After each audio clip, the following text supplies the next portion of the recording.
여러분은 역사는 반복된다 는 말을 들어보셨을 겁니다. 하지만 정말 반복되는 것은 역사일까요? 아니면 인간일까요? 20세기 초 한반도를 둘러싸고 벌어진 러일 전쟁은 이 질문에 대한 하나의 답을 보여주는 사건입니다.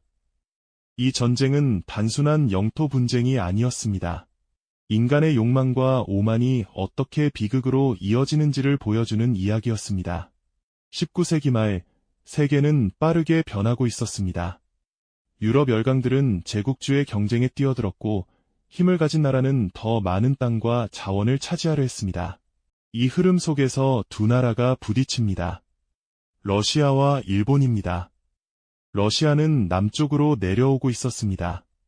얼지 않는 항구와 따뜻한 바다를 원했습니다. 반면 일본은 빠르게 근대화에 성공하며 새로운 강국으로 떠오르고 있었습니다. 그리고 이 두 나라의 시선이 동시에 향한 곳이 있습니다. 바로 한반도와 만주였습니다.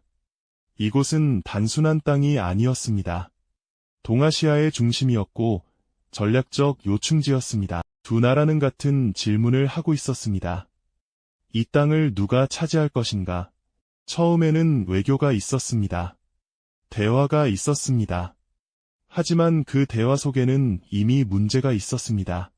일본은 빠르게 움직였습니다. 러시아보다 먼저 결론을 내리려 했습니다. 반면 러시아는 느렸습니다. 자신들의 힘을 과신했고 일본을 과소평가했습니다. 이 순간 인간의 가장 위험한 조합이 만들어집니다. 바로 욕망과 오만입니다. 결국 전쟁은 시작됩니다. 1904년 일본은 러시아 함대를 기습 공격합니다. 전쟁은 선언보다 먼저 시작되었습니다. 이후 전쟁은 빠르게 확산됩니다. 여순항, 랴오양, 그리고 스시마 해전까지 이어졌습니다. 특히 스시마 해전은 결정적이었습니다. 러시아 발틱 함대는 지구 반대편에서 출발해 긴 항해 끝에 도착했습니다. 하지만 결과는 참혹했습니다. 거의 전멸에 가까운 패배였습니다.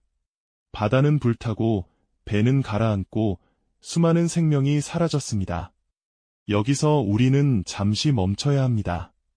이 전쟁에서 무엇이 승리한 것일까요? 일본은 승리했습니다. 하지만 그 승리는 무엇을 남겼을까요?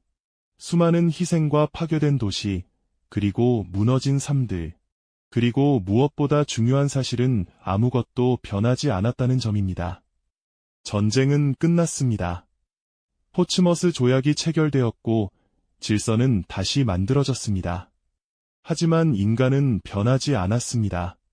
전쟁을 일으킨 욕망도 상대를 과소평가한 오만도 더 많은 것을 가지려는 본능도 그대로 남아있었습니다. 그래서 역사는 이어집니다. 러일 전쟁 이후 세계는 잠시 숨을 고르는 듯 보였습니다. 하지만 불과 몇 년 뒤 더 큰 전쟁이 시작됩니다. 바로 1차 세계대전입니다. 이제 질문이 분명해집니다. 왜 인간은 같은 선택을 반복하는가? 그 이유는 복잡하지 않습니다. 인간은 두려움과 욕망을 동시에 가지고 있기 때문입니다. 두려움은 상대를 위협으로 보게 만들고 욕망은 더 많은 것을 원하게 만듭니다. 이 두 가지가 만나는 순간 갈등은 시작됩니다. 그리고 인간은 선택합니다. 협력할 것인가, 아니면 지배할 것인가. 역사 속에서 많은 경우 인간은 지배를 선택했습니다. 그래서 전쟁은 반복됩니다. 이제 우리는 중요한 사실을 이해하게 됩니다.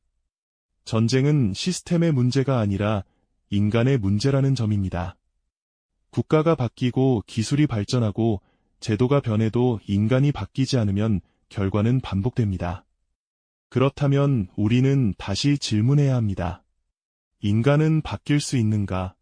이 질문은 이야기의 끝이 아니라 시작입니다. 러일 전쟁은 단순한 과거의 사건이 아닙니다. 지금을 비추는 거울입니다.